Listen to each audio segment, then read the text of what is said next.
¿Cómo les va? ¿Cómo andan? Muy buenas tardes para todos. Bienvenidos a otro capítulo de Un Rato Más, El Observador Santa Fe. En este viernes, el 1 de octubre, el primer viernes de octubre, octubre que tenemos la concientización del cáncer de mama y que vamos a estar reflejándolo seguramente en las próximas ediciones del programa.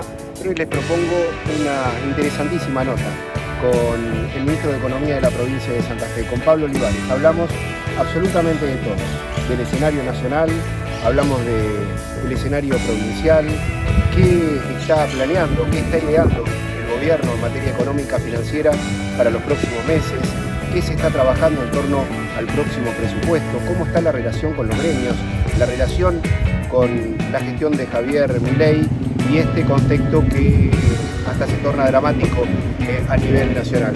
Todo esto sintetizado en una nota imperdible por el ministro Pablo Olivares. A continuación. Bueno, con el ministro de Economía de la provincia. Ministro, gracias por recibirnos en su despacho. Buenas tardes. En primer lugar, preguntarle por el escenario nacional, ¿no? ¿Cómo lo está viendo? ¿Cómo está viendo el panorama? Bastante complicado después de lo que ha sido fundamentalmente el temblor cambiario, si se quiere denominar de alguna manera, la semana pasada. ¿Cómo lo está viendo? Bueno, el contexto de este año, el año pasado habíamos terminado un año donde había sido una caída al principio del año muy fuerte y se notaba un principio de recuperación a fin de 2024, una recuperación que transitó los primeros meses nomás del 2025 y después ya se empezaba a notar que había un estancamiento en la actividad económica real. Eso nos trajo aproximadamente hasta julio, esa situación donde la recuperación había empezado a ser cada vez más lenta y ya para agosto, bueno, se da por un lado medidas de la política financiera que generaron inestabilidad en la tasa de interés, con lo cual hay un correlato, siempre tasa de interés, tipo de cambio, inflación, son cuestiones que se correlacionan. Tal vez cuando el Banco Central hace esa restitución de las LEFI un poco planificadas, generó impacto cambiario, que al mismo tiempo generaron volatilidad. Bueno, después se da la situación con los escándalos de los audios que todos conocemos, y la situación de principio de septiembre generó todo un efecto de retroalimentación que llevó a esta situación donde hace un viernes no más parecía que era una situación de escalada del dólar, donde se notaba el gobierno difícil, complicado para controlar la situación, sobre todo las variables más elementales que tienen que ver con la percepción del riesgo país, tipo de cambio e inclusive el control de las variables de la conducción de la economía. Bueno, arrancamos esta semana con esta situación donde esta asistencia financiera extraordinaria estadounidense, que en definitiva lo que tenemos que mirarla para nada desde el punto de vista ni menos festejar, ni menos como una superación de nada.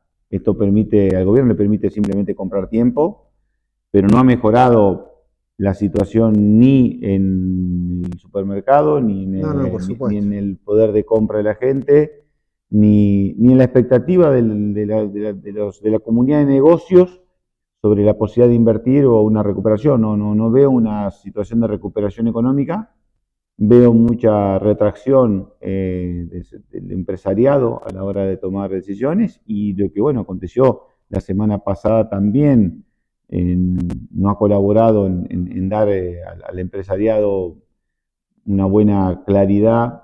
Por el contrario, esta baja de retenciones donde se plantea hasta el 31 de octubre y que solamente 72 horas después, digamos, sin aviso previo, se da el cierre, y que a la postre el productor se termine dando cuenta que el beneficio de reducción de retenciones fue exclusivo solamente de los exportadores. Sentirse que te compraron grano a precio con retenciones para que lo puedan vender a precio sin retenciones sin no estar avisado, creo que también rompió bastante afectó la confianza. Y eso es un contexto donde, bueno, se genera una situación de expectativas frisadas, si cabe el término, hasta lo que acontezca ahora en octubre, y entiendo que las medidas del modelo tendrá que ser adecuado, pero esa adecuación ir acompañada de las reformas que de alguna manera todos están esperando, pero un gobierno nacional donde no tiene una fuerza política propia en el Congreso de la Nación, ni aún así en el mejor de las situaciones, en el escenario más optimista para el gobierno nacional, vemos un diciembre donde no va a tener mayoría propia, y es ahí donde la importancia de lograr acuerdos más amplios, pero acuerdos que contemplen la mirada de todos. Yo lo que digo es que al inicio de esta gestión de gobierno nacional, el presidente tenía una legitimidad de origen muy alta y le permitió al principio sostener dos elementos, dos banderas, que es el equilibrio fiscal, pero la manera en cómo lograr ese equilibrio fiscal la tomó exclusivamente el gobierno nacional. Y hoy el sistema político, 2/3 del sistema político, el gobierno nacional, la fuerza política que gobierna, pero también parte de lo que no estamos junto con el gobierno nacional, pero sí comulgamos con la necesidad de equilibrio fiscal. Lo que sí tenemos que discutir es cómo logramos ese equilibrio fiscal, porque evidentemente lo que está crujiendo, lo que está haciendo difícil lograr un acuerdo es en las prioridades a poner a la hora de lograr el equilibrio fiscal. Porque en esas prioridades, las prioridades que parecen explícitas, a mí siempre me enseñaron que más que escuchar lo que se dice es ver lo que se hace.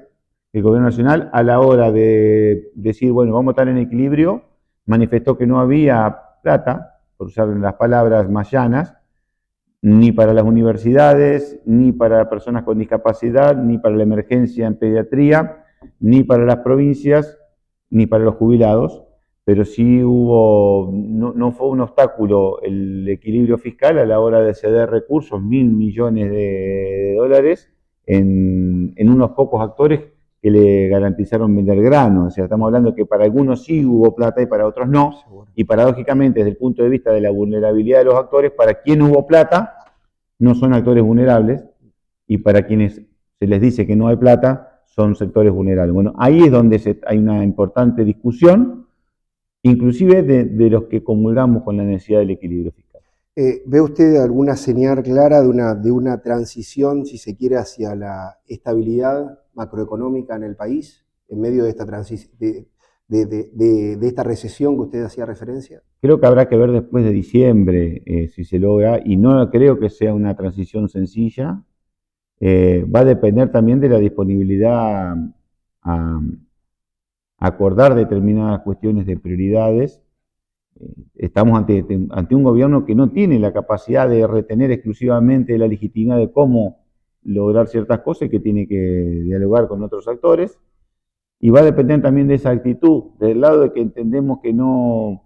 Hay una parte muy grande del sistema político que quiere de salir adelante, y que inclusive con el gobierno del presidente Milei, pero que a la Argentina le vaya bien, pero al mismo tiempo entender que hay partes de ese programa que no está teniendo en cuenta. Fundamentalmente para Santa Fe, la parte productiva y del trabajo, creo que es un modelo que se ha hecho minimalista, en solamente contemplar la variable fiscal y las variables monetarias, pero que a la hora de hablar de cómo mejorarle la vida al que produce e invierte, o cómo facilitarle a aquel que está buscando un trabajo, no es parte de la agenda de esa política. ¿Cómo repercute en las provincias y particularmente en Santa Fe lo que es la deuda cada vez más abultada? Ni hablar de la deuda pública nacional, ¿no? Bueno, la deuda que tiene el gobierno nacional con la provincia de Santa Fe, obviamente si eso se cancelara, por supuesto que sería muy positivo, es lo que corresponde, y de hecho significaría una posibilidad. Estamos hablando de más de un presupuesto de obra pública, para hablar de la dimensión de lo que estamos hablando, estaríamos hablando entre 2 y 3 presupuestos de obras públicas, lo que es la deuda que tiene el gobierno nacional para con Santa Fe. Pero más allá de cobrar todo lo que se debe por los años anteriores, nosotros hay una discusión previa, y creo que es la más accesible, que es que se retomen las transferencias que corresponde hacer, porque acá no estamos discutiendo lo que en un momento no se pagó y le deben a Santa Fe. estamos discutiendo dos cosas que es más grave. Lo que en un momento no se le pagó, no cobró Santa Fe, pero al mismo tiempo, mientras más pasa el tiempo, Santa Fe no sigue cobrando mes a mes, con lo cual es una deuda que no es que se está discutiendo una deuda cuyo monto se frenó, sino que es una deuda que mes a mes se sigue agrandando, y uno puede tener cierta mirada con el gobierno nacional de decir, bueno, el beneficio de inventario desde el punto de vista político, ¿no? No desde el punto de vista legal. Desde el punto de vista político, uno dice, bueno, los años que no se le transfirieron de los aportes al déficit previsional de Santa Fe, 2020, 21, 22, 23, es un tema de decir, bueno, alguien asumió, es un tema que podría uno decirle, bueno, déjame ver cómo te pago.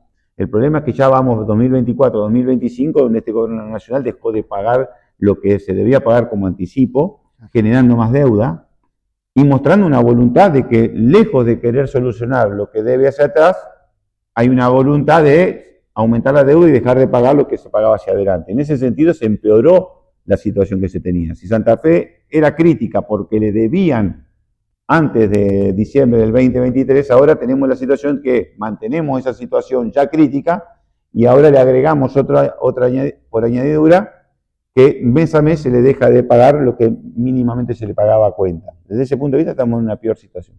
¿Usted ve un ánimo de convocatoria? Usted hablaba de acuerdos recién que va a necesitar el gobierno nacional como para poder avanzar.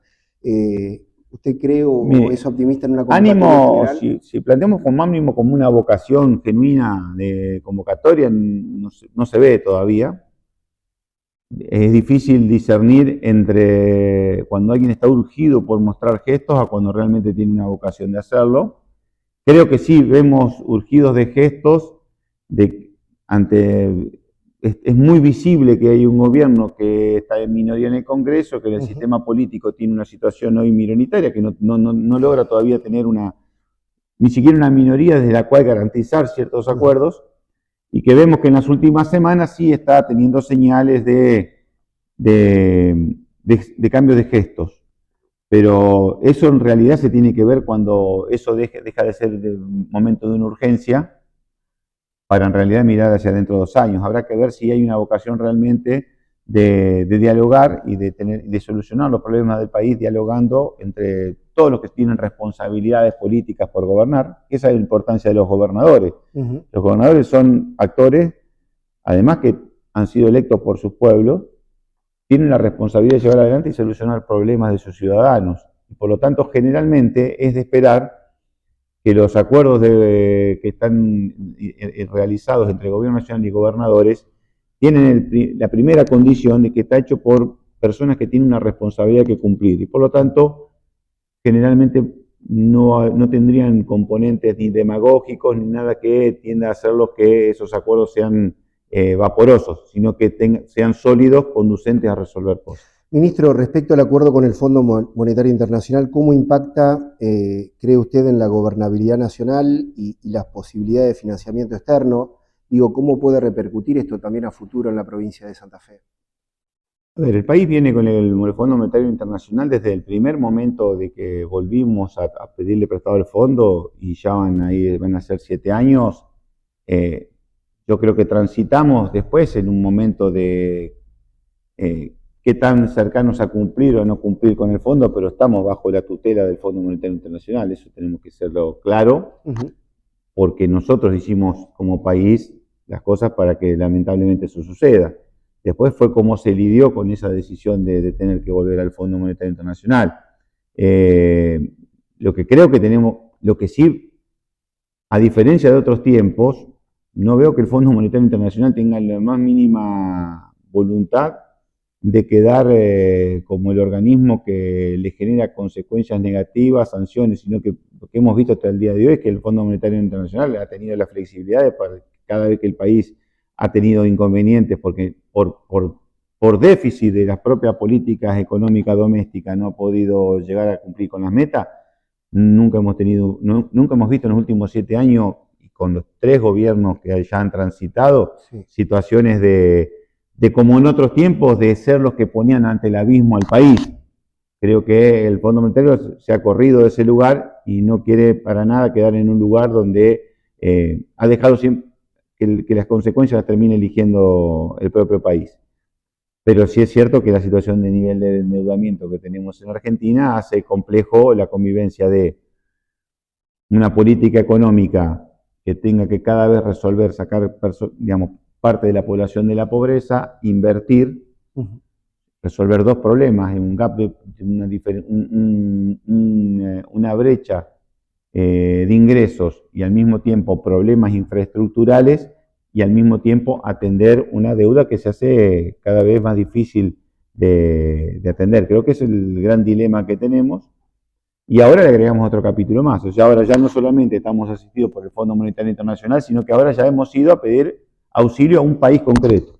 Y tiene otras consecuencias. Cuando uno toma financiamiento de un organismo multilateral, queda sujeto a un diálogo con un organismo que forma parte del sistema de la comunidad internacional y que no responde a la voluntad de un país, responde a un esquema negociado, si bien con predominancia de ciertas potencias en Occidente, ¿no?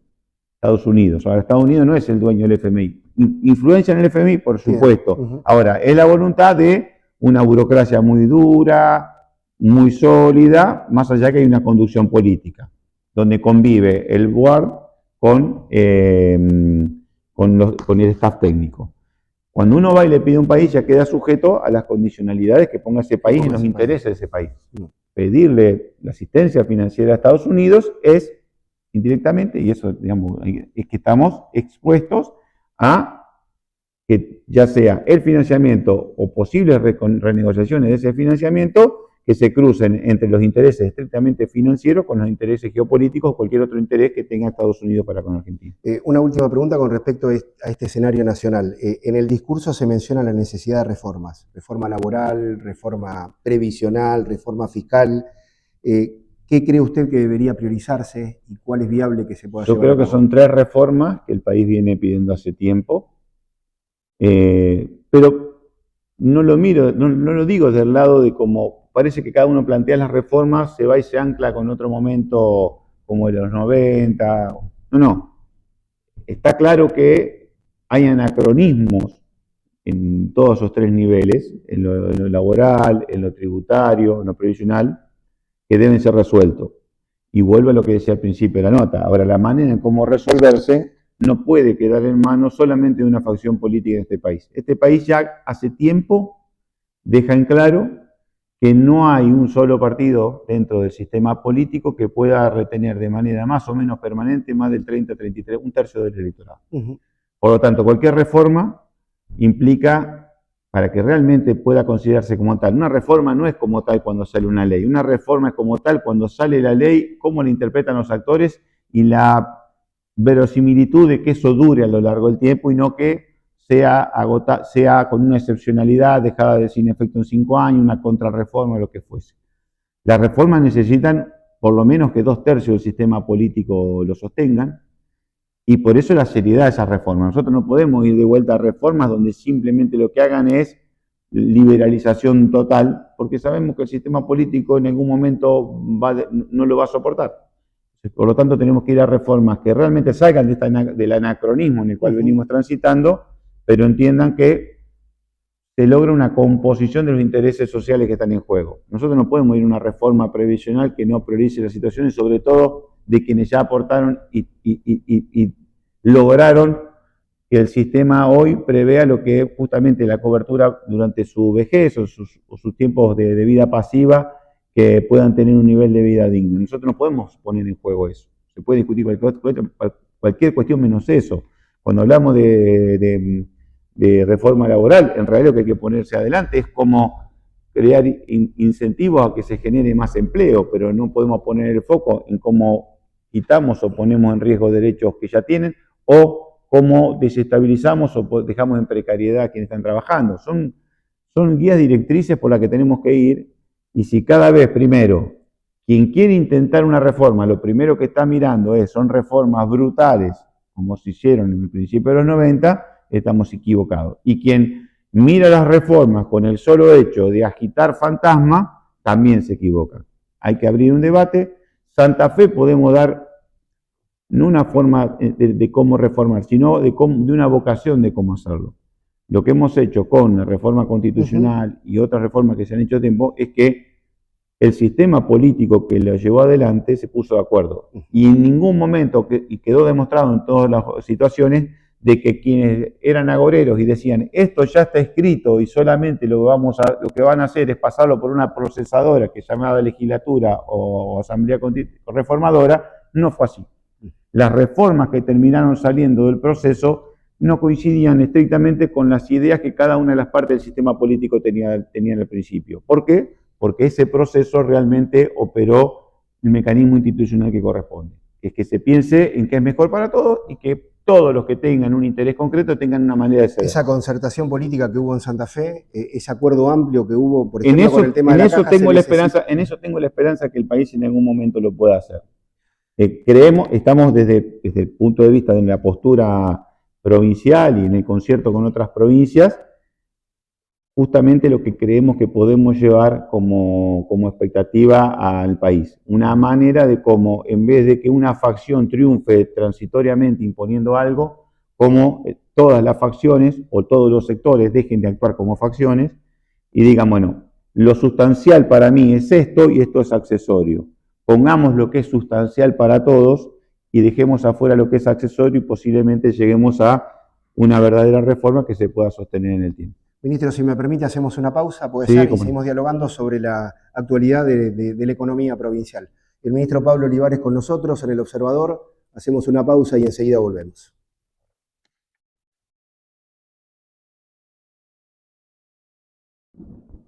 Seguimos con el ministro de Economía de la provincia de Santa Fe, Pablo Olivares. ¿Cómo definiría usted la situación económica actual en la provincia, en comparación con otras provincias argentinas, ¿no? Bueno, tenemos obviamente una incidencia de la macro nacional. No podemos decir que hoy estamos viviendo una macro absolutamente distinta a la nacional, pero con una cuestión donde se ve justamente la mano del gobierno y del Estado de Santa Fe. Por un lado, con inversión en infraestructura, que eso es un dato importante, con lo cual es un soporte desde el punto de vista macroeconómico, que en Santa Fe hay un movimiento en ciertos sectores que tienen que ver con la voluntad de invertir en infraestructura y ello tracciona a varios sectores, no a todos, pero a algunos sectores se ven.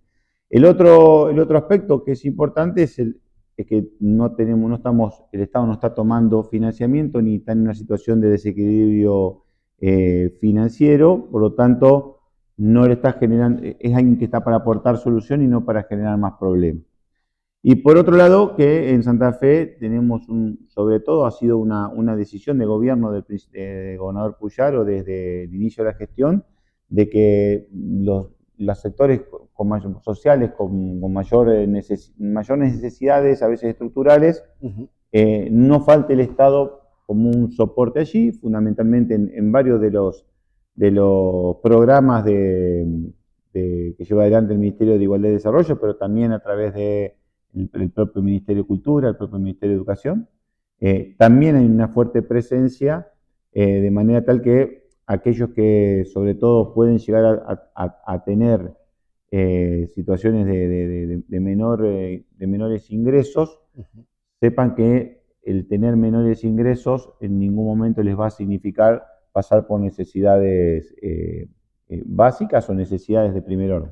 Ministro, ¿cómo ven ustedes cómo está afectando esta recesión de la economía nacional en sectores clave para la provincia de Santa Fe, como la industria, el sector del campo, el comercio?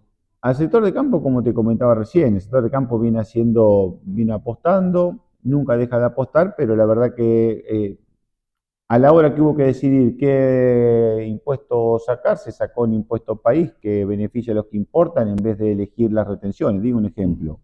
Bueno, la vieron pasar. Luego ahora se da una baja de retenciones y la ligan los agroexportadores, pero no la gente de campo. Con lo cual son señales que a la hora que se da una oportunidad no se piensa sobre todo en el que apuesta a la base productiva. La industria viene sobre todo la que apuesta al mercado, la industria que exporta puede ser que la que tenga destino a mercado externo sea la que mejor ha podido capear esta situación, aunque con el tipo de cambio atrasado le ha significado un problema. La que apunta al mercado interno hoy la viene, digamos, este tipo de cambio que venía siendo apreciado, ahora un poco se niveló. pero el contexto que atravesamos en los últimos, por ejemplo, 12 meses de esta gestión nacional, apreciación cambiaria con apertura irrestricta comercial, la industria que vende al mercado interno es la que más sufre. Y el comercio todavía no logra una recuperación prácticamente con los niveles del 2022, que fue el pico, el momento anterior de que hubo una caída, todavía no logra llegar al nivel del 2022, fundamentalmente porque está demasiado anémico el consumo, que es lo que de alguna manera es el soporte que tiene que siempre sostener una actividad económica en un nivel más. Los ciclos económicos existen. Ahora, hay cierto volumen de consumo, cierto volumen principalmente de inversión pública, que son las que deben hacer una suerte de sostén. Hoy creo que el consumo todavía no ha logrado un nivel de recuperación, básicamente atado a la evolución de los ingresos, sobre todo los sectores medios bajos, y eso ha hecho que todavía la actividad comercial ni siquiera haya podido lograr los niveles del 2022. Estamos hablando de 3 años ya. Que una economía, que es lo lógico, es que crezca en el largo plazo, que todavía no logre llegar a lo que tenía 3 años atrás, no está bueno. Ministro, con relación al próximo presupuesto, ¿cómo se delinea la política tributaria para no aumentar la carga fiscal? ¿Y cómo va a impactar esto en los contribuyentes? ¿Cómo están diagramando justamente? Bueno, respecto de la política tributaria, nosotros, desde que asumimos nuestra gestión, no hemos incrementado la carga tributaria en sectores productivos. Distinto a la actividad financiera y el juego, que ahí sí, pero en sectores productivos no hemos aumentado la carga tributaria nominal, las alícuotas me refiero.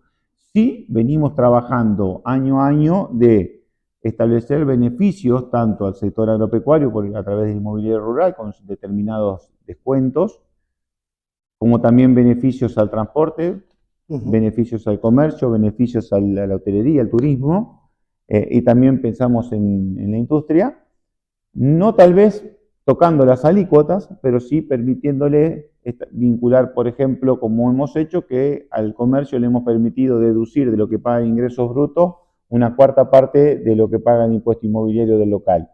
Al transporte le permitimos deducir de ingresos brutos el 40% de lo que paga de patente de los vehículos. A los hoteles le permitimos deducir de ingresos brutos el 40% de lo que paga el inmobiliario. Esta lógica de poder ir bajando la carga tributaria sin tocar las alícuotas nominales nos está permitiendo focalizar beneficios tributarios atados a determinadas actividades concretas. Ministro, en alguna oportunidad, hablando con usted en la radio, dijo, Santa Fe no conoce la palabra default, no conoce la palabra reestructuración. ¿Cómo se sostiene esa solvencia ante la volatilidad macroeconómica nacional? En primer término, tenemos baja deuda, Santa Fe tiene baja deuda, eso hace que ningún vencimiento te exponga a una situación que no puedas tener bajo control.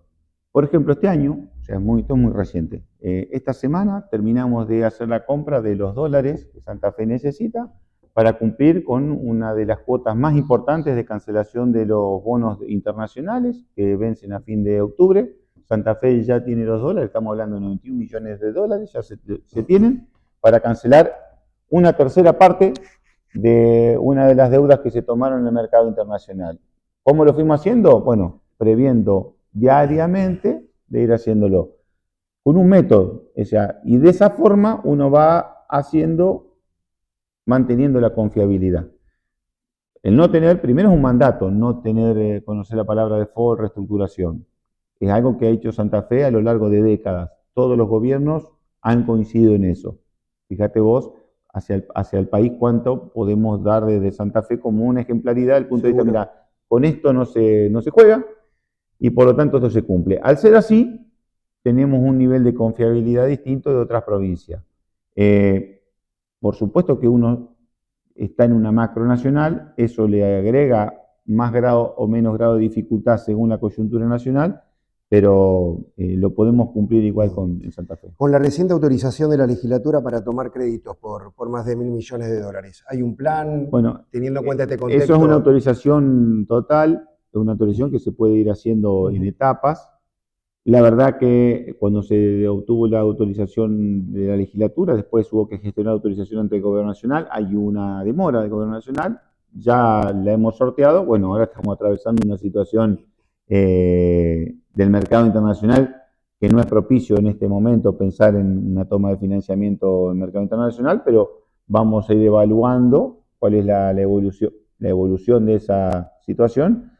Pero al mismo tiempo Santa Fe toma financiamiento con organismos multilaterales, por ejemplo, tenemos un financiamiento de la CAF para hacer accesos viales a puertos y resolver todo un tema de la logística en la zona sur de la provincia de Santa Fe. Tenemos ahora una toma de financiamiento que nos den para poder completar la defensa de la ciudad de San Javier, una de las ciudades que estaba quedando con una cuestión ahí de vulnerabilidad de las crecidas del Paraná y del río San Javier.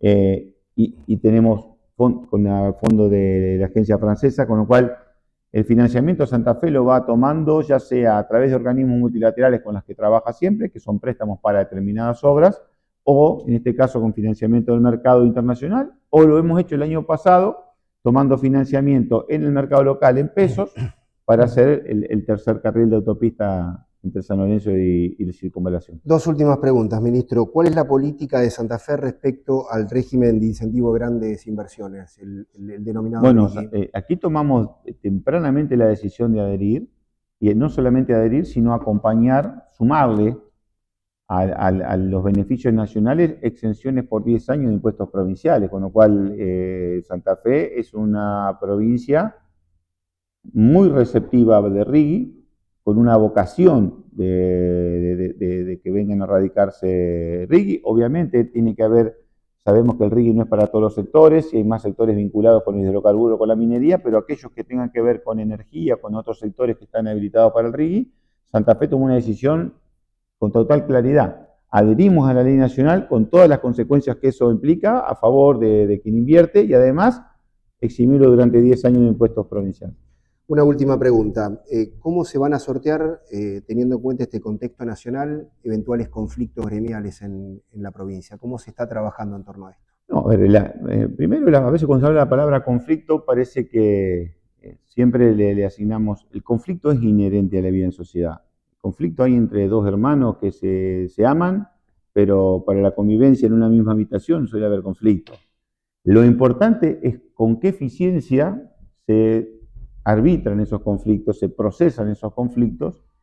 Y en Santa Fe tenemos, digamos, hay un mecanismo que son las paritarias, un mecanismo institucional, donde al mismo tiempo el gobernador ha hecho un compromiso que siempre los trabajadores iban a mejorar su poder adquisitivo, que por lo tanto también se mirando en las posibilidades de la provincia, pero ese compromiso de que nosotros siempre vamos a mirar hacia adelante, como al mismo tiempo, cuando la situación ha sido más gravosa, también hemos mirado hacia atrás, y por lo tanto, más allá que tenemos un compromiso, un acuerdo salarial que llega hasta diciembre, el compromiso primero es que finaliza diciembre y estamos sentados nuevamente a analizar la evolución, y con toda la mente abierta para analizar todas las variantes. El 2025 va a terminar con el poder adquisitivo de los trabajadores por arriba de la inflación. A ver, lo que esperamos es que termine así. Lo que no está jugado todavía, tenemos que ver la inflación de septiembre, de octubre, de noviembre, de diciembre. Hemos hecho un acuerdo salarial que ha contemplado principalmente un aumento diferente para quienes menos ganan. Eso hay que recordar, que también tuvimos ese concepto de solidaridad y de mirada hacia los que menos ganan. Hemos tenido un acuerdo que con mínimos garantizados le hemos permitido que el aumento porcentual de quienes ganan menos, salarios menores, sea un porcentaje mayor a los salarios más elevados, con lo cual miraremos eso al final del semestre, y haremos lo mismo que cuando termine el primer semestre, mirar hacia atrás, ver cómo estamos, pero no con una manera autocrática del gobierno, sino junto con los sectores, con los representantes de los trabajadores, que es quien la ley de convenio colectivo de trabajo establece, que son los que tienen el poder delegado por parte de los trabajadores de velar por su interés. Ministro, gracias por recibirnos, es muy amable. El agradecimiento es mío. El ministro de Economía de la provincia, Pablo Olivares, aquí en su despacho en Casa de Gobierno. Hacemos la última pausa y enseguida volvemos.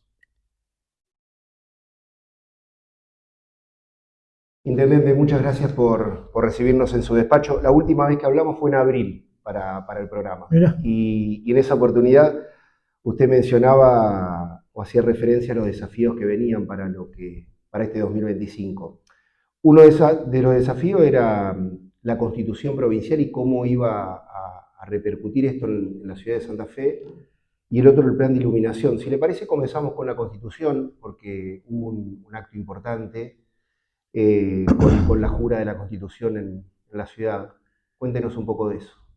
La verdad que fue un día muy emocionante en lo personal, orgulloso que me tocara a mí como intendente, un día histórico, que lo tomé así hasta la noche anterior del día de la jura, hasta el momento de la jura, porque creo que como ciudadano, después de más de 60 años sin reforma, que justo toque cuando uno es intendente, una doble responsabilidad. Por un lado, el orgullo y la alegría de esta decisión política del gobernador Puyaro de poder reformar y poder actualizar y modernizar una constitución que había quedado obsoleta. Y por otro lado, la responsabilidad y el compromiso de asumirlo a esta reforma en lo local para ir diagramando la carta orgánica que nos va a regir a varias generaciones y donde no podemos cerrarle, donde debemos trabajar con debate, con consensos, con acuerdos que lleven a que Santa Fe tenga la carta orgánica, la ciudad de Santa Fe, que no se parezca a ninguna, que no sea copia y pegue, sino que realmente tenga la idiosincrasia, el sentido de pertenencia y las cosas que los santafesinos queremos que estén escritas en esta carta orgánica. Intendente, la gente que nos está viendo, que nos está escuchando, ¿qué representa una nueva constitución o una carta orgánica para la ciudad de Santa Fe? En los hechos, en la vida cotidiana de las personas. Primero, desde lo local va a significar de que un concejal no pueda estar 5, 4, 6 periodos, sino que es elegido, tiene una renovación y tiene que dar el lugar a un nuevo concejal. Creo que esto habla ya de por sí, lo mismo para el intendente, ¿no? Un periodo, una renovación y luego que venga alguien con nuevas ideas, con las mismas ideas, pero con otra impronta. Desde lo político es una muestra de que nadie se va a perpetuar en el tiempo. Desde lo propio es poder tener autonomía, es decir, con el municipio de al lado puedo hacer un convenio, un acuerdo, firmar y que un colectivo pueda entrar 5 cuadras sin necesitar ir al interurbano, a la provincia, a un permiso, burocracia, que se demore, se evalúe, sino que si llegamos a un acuerdo, el que está explotando los colectivos con el intendente de allá, con el intendente de acá, nos ponemos de acuerdo y esa autonomía nos va a permitir que un colectivo entre 5 cuadras y nos beneficiamos mutuamente 2 localidades que nos dividen una calle. Pensar la región como un área metropolitana. ¿No? Y bueno, y dentro de eso, como ese ejemplo, después podemos pensar en basura, podemos pensar en movilidad, podemos pensar en las apps, podemos pensar en un montón de cosas, de ver cómo esta autonomía nos permite en el día a día ver cómo le podemos cambiar la vida a la gente. En el tema salud, educación, Rosario, consultados sus referentes, quieren introducir justamente esta temática en la nueva Carta Orgánica. ¿Ustedes también, como capital provincial, interesarse en este tipo de cuestiones? En este sentido, te voy a dar una opinión personal, porque todavía no está debatido internamente, que es el debate que nos vamos a dar con mesas técnicas, con constitucionalistas, nos vamos a apoyar las 2 universidades. Creo que tenemos que trabajar arduamente en una mesa de consenso donde podamos sacar un proyecto de carta que después contenga las vecinales, las instituciones. A título personal y fundamentalmente en salud, digo hoy, Santa Fe no tiene la realidad de Rosario, por eso digo que no sea un copia y pegue. Capaz que a Rosario sí le interesa, nosotros no tenemos ningún hospital ni de segundo nivel ni de tercer nivel en la ciudad de Santa Fe que sea municipal hoy y que necesitemos autonomía presupuestaria ni nada. Tenemos un centro de salud propio y un centro de salud con administración conjunta con provincia. Todo lo demás acá es territorio y administración provincial. Ahora, en educación habría que ver, porque ya el municipio tiene 17 jardines, tiene un liceo municipal, tiene una escuela de idiomas, y digo, acá hay mucho de esto que ya tomó el municipio sin recursos, que en algún momento se tomó la decisión de la gestión municipal y que provincia nunca le dio recursos, por más que la educación es por constitución, es de la provincia. Estas son las cosas que el Tribunal de Cuentas ya lo tenemos, ya lo ejerce el municipio, y como esto mucha que sería la segunda discusión de decir, bueno, de lo que ya tenemos que es patrimonio de la constitucional provincial y ahora tenemos autonomía, ¿qué me debe de todo esto en la coparticipación? Que no es lo mismo que ahora me den nuevas obligaciones con fondos como salió en la Constitución. Claro. Son dos cosas. Por eso es digo, fundamental el tema recursos. Bueno, el tema recursos por sí, que si me van a dar algo de seguridad, de educación, de salud, me lo tienen que dar con recursos. Seguro. Y después discutamos en una segunda mesa de lo que ya tengo, que era de ustedes, y lo asumimos como responsabilidad, puede haber algo de coparticipación por esto que nunca nos dieron y que ahora no merecemos. Bueno, va a ser la segunda discusión. Pero digo, acá lo que primero que tenemos que hacer es escribir bien, democráticamente, consenso, acuerdo, llamar a todas las partes. La reunión de vecinales que tuve ayer, lo que dio es que también ellos quieren participación. Digo, la audiencia pública fue un ejemplo de esto. Ya tuvimos audiencia pública en la Comisión de Autonomía, es decir, que ya tenemos un punto de partida de lo que la gente opina y todos los que se anotaron, qué dijeron, para ver cómo empezamos a pensar esa carta magna, orgánica. Otro de los temas que usted marcaba como desafío era la iluminación de la ciudad. Hay un plan, se puso en marcha. La verdad que estamos muy contentos con la decisión tomada del cambio de paradigma, de que no es solamente la inversión, sino la refuncionalización y mantenimiento. Y esa es la palabra clave. El mantenimiento hoy, que el vecino tengamos un 95% de respuesta a las 48 horas de arreglos de llamado al 0800 por luminaria que están apagadas, y a las 48 horas el vecino la tiene prendida en un 95% de los casos, y hay un 5% que son daño estructural, que son tableros obsoletos, que son fases obsoletas, que todo esto en este año y medio la empresa lo tiene que poner en condiciones. Podrán ver que ya empezaron a pintar las columnas de Avenida Freire, ya se empezó a pintar columna por columna hoy ya vamos a tener un censo, que es el informe que mandamos al Consejo, tal cual de cuántas luminarias cambiamos, de sodio, cuántas de LED, cuántas intervenciones se hicieron. Hay más de 13.500 luminarias que se pusieron en marcha en la ciudad. Y digo, ahora el cambio de paradigma, porque todos los otros intendentes habían invertido en luces. Lo que hemos nosotros puesto es que no solo invertimos en esto, que fueron las 13.000 luminarias, sino ahora a las 48 horas que se apaguen tiene que estar prendida de nuevo. Sin contar todo lo que se hizo sobre la 168, la iluminación de todo lo que es la Fuente de Cordialidad hasta Ruta 1, el ingreso a Alto Verde, Colastiné, El Pozo, todo eso que está por fuera de la empresa licitatoria, sino que lo estamos tomando por administración, también se ha hecho después de muchos años, no lo digo yo, lo dijo ayer el vecinalista de Santo Tomé, realmente después de años el ingreso a Santo Tomé vuelve a estar iluminado.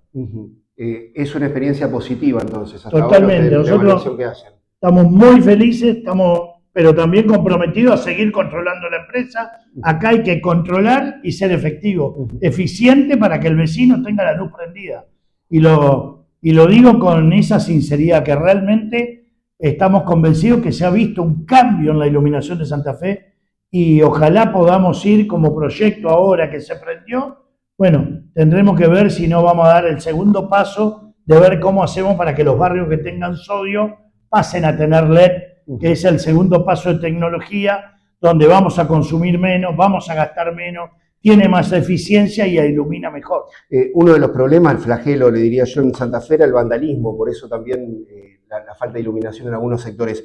¿Esto ha disminuido? ¿Ustedes han notado que ha bajado el...? Sí, más allá de notarlo nosotros, es también lo que los vecinos nos demuestran en el 0800 y los que caminamos la ciudad y recorremos la ciudad lo podemos ver. El Parque del Sur, el Parque Garay, las letras corpóreas que del Parque Garay dijeron van a durar 2 días porque nos vandalizaban todos los días, ahí siguen iluminadas de distinto color, de noche, que le dan un paisaje nuevo, las pusimos en el Parque del Sur también, y el Parque Federal, otro emblema de vandalismo, y que desde hace rato está todo el parque iluminado, salvo un sector, que lo digo yo, que todavía sigue, que es una bicisenda, un tramo de la bicisenda, que tiene un daño estructural y que la empresa ya lo tiene dentro del cronograma de obra para poder iluminarlo. En este cronograma de obras en general, lo próximo que se viene es la pavimentación en algunos sectores de la ciudad.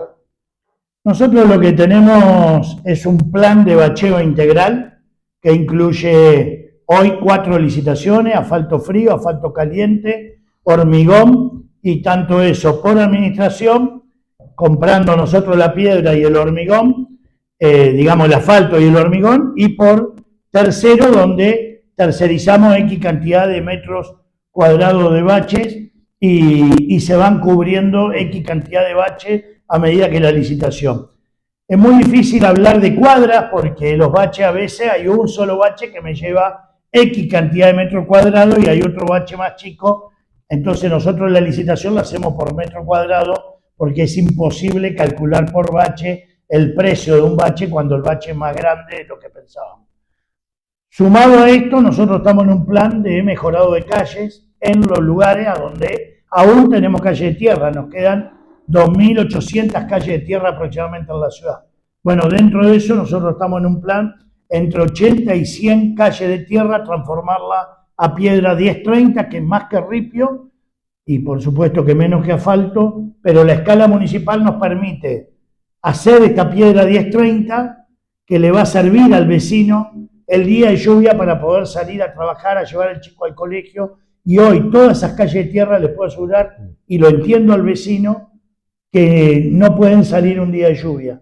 Y digo, y son calles de tierra que, como me dijo una señora en uno de los barrios, hace 60 años que tiene calle de tierra, que nunca el país estuvo en condición económica estable para poder cambiarle la vida a esa gente. Bueno, nosotros creemos que aunque sea, no le vamos a poder poner asfalto porque no tenemos obra del gobierno nacional, se cayeron todos los planes SISU, Promeva, todos los programas nacionales que tenían infraestructura barrial, luces, pavimento, cordón cuneta, desagüe.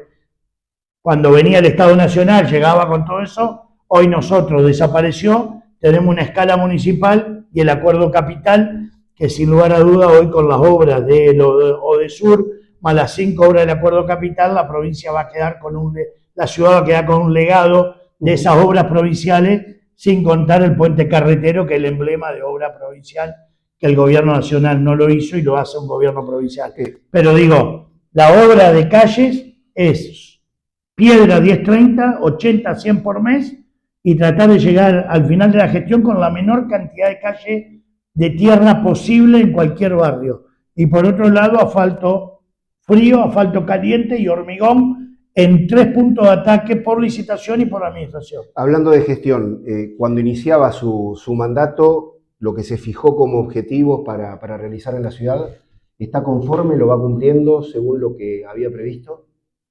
Sí, nos costó arrancar, intendente nuevo, que realmente en la escala municipal, más allá de que uno había gestionado 9 años el hospital más grande de la provincia, pero sí estoy conforme, realmente hoy veo cambios en la ciudad, nos hemos dedicado a los espacios públicos, las playas, los parques, los santafesinos han recuperado ese espacio, el turismo de cercanía, realmente han subido los números de gente que viene a pasar el día a Santa Fe, que viene a pasar una noche, se queda a comer, la gastronomía, ciudades grandes de eventos, hubo más de 2.000 eventos desde que asumimos en la ciudad, de una escala o de otra, y también pensamos como ciudadanos, nosotros nos jugamos, y digo esto, nos jugamos a esta licitación de luces, en una peor crisis del país de lo económico y ahorramos y fuimos austeros para gastar plata en lo que el vecino necesita. Y así fue la iluminación y así también, sacamos el impuesto al bache, el famoso impuesto al bache cuando comprabas un auto. Y lo sacamos y pese a eso triplicamos la inversión en bache en la ciudad, en arreglo de baches. Sumamos una línea 22 cuando la crisis del transporte desapareció el subsidio y en ninguna otra ciudad del país se creó una nueva línea de colectivo. Y acá con gestión pudimos trabajar con consenso, con diálogo, con tensiones, por supuesto, porque la hubo, con los empresarios, para poder no solo que se haga la línea 22, sino que la línea 9 entra al puerto, que está el liceo municipal, y muchísimos chicos tenían que bajarse en San Jerónimo y caminar hasta ahí. Viene ahora la línea de boliches, todo esto sin agregar ningún tipo de plata al sistema, y por otro lado la empresa con el compromiso y esto de gestionar, cambiaron 22 coches 0 kilómetros que están en la ciudad, que no se cambiaban desde hace 4 años, la flota de colectivo. Esto para significar que hemos sido austeros para que el vecino tenga resultados. Hemos comprado 80 vehículos para la flota municipal, retroexcavadora, motoniveladora, camiones regadores, que eso es lo que luego significa que podamos estar haciendo 80 calles de piedra en los barrios de tierra, de calle de piedra en la ciudad, porque si no tuviéramos máquina nos sale 3 veces más tercerizar y estamos haciéndolo con empleos municipales. Digo esto para hablar la jerarquía de la magnitud de que en plena crisis del país realmente hemos hecho cosas con austeridad y gastando la plata en lo que el vecino necesita.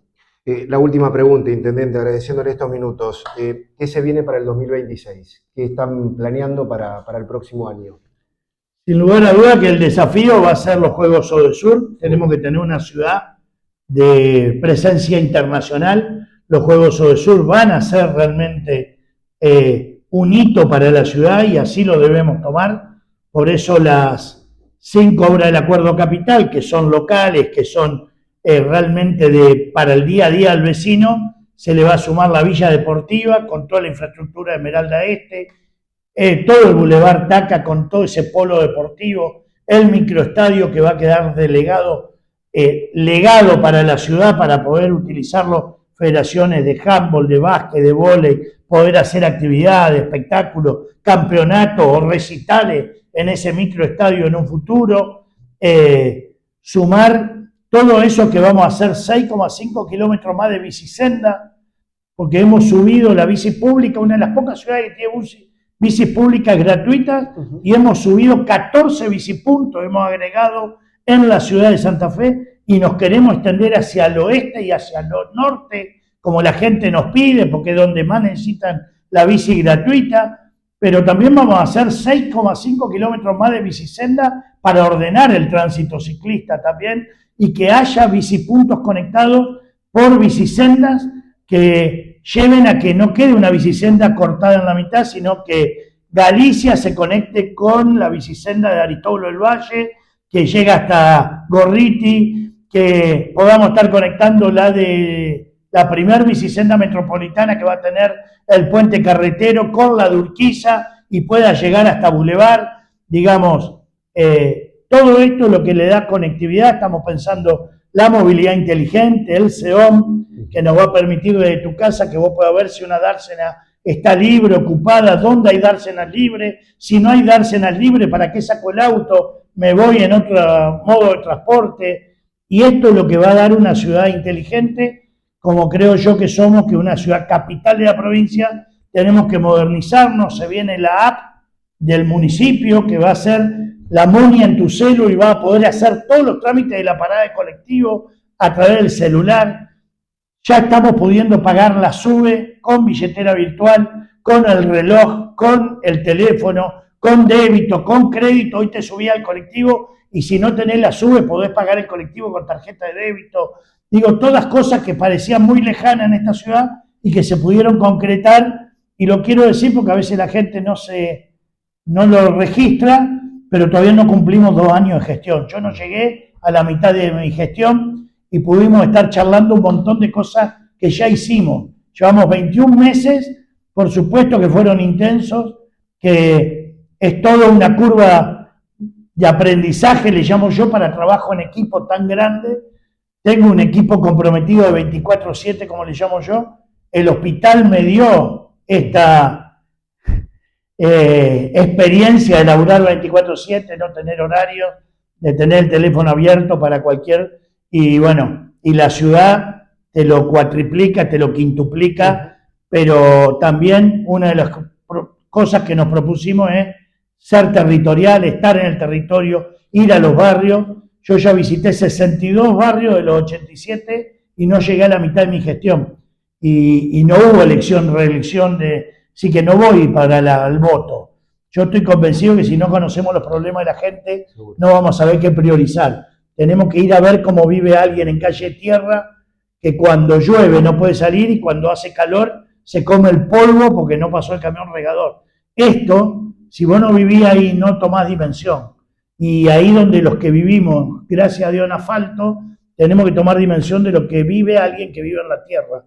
Y ahí es donde hemos decidido la prioridad en transformar calle de tierra en piedra, por lo menos, para que los días de lluvia puedan salir. Intendente, gracias por recibirnos, es muy amable. Siempre un gusto, un abrazo y a disposición para cuando necesiten. El intendente de la ciudad de Santa Fe, Juan Pablo Poletti, con nosotros. Cerramos aquí el programa. Se nos ha ido esta hora de Un Rato Más por el Observador Santa Fe. Los esperamos el próximo viernes, como siempre, a partir de las 15.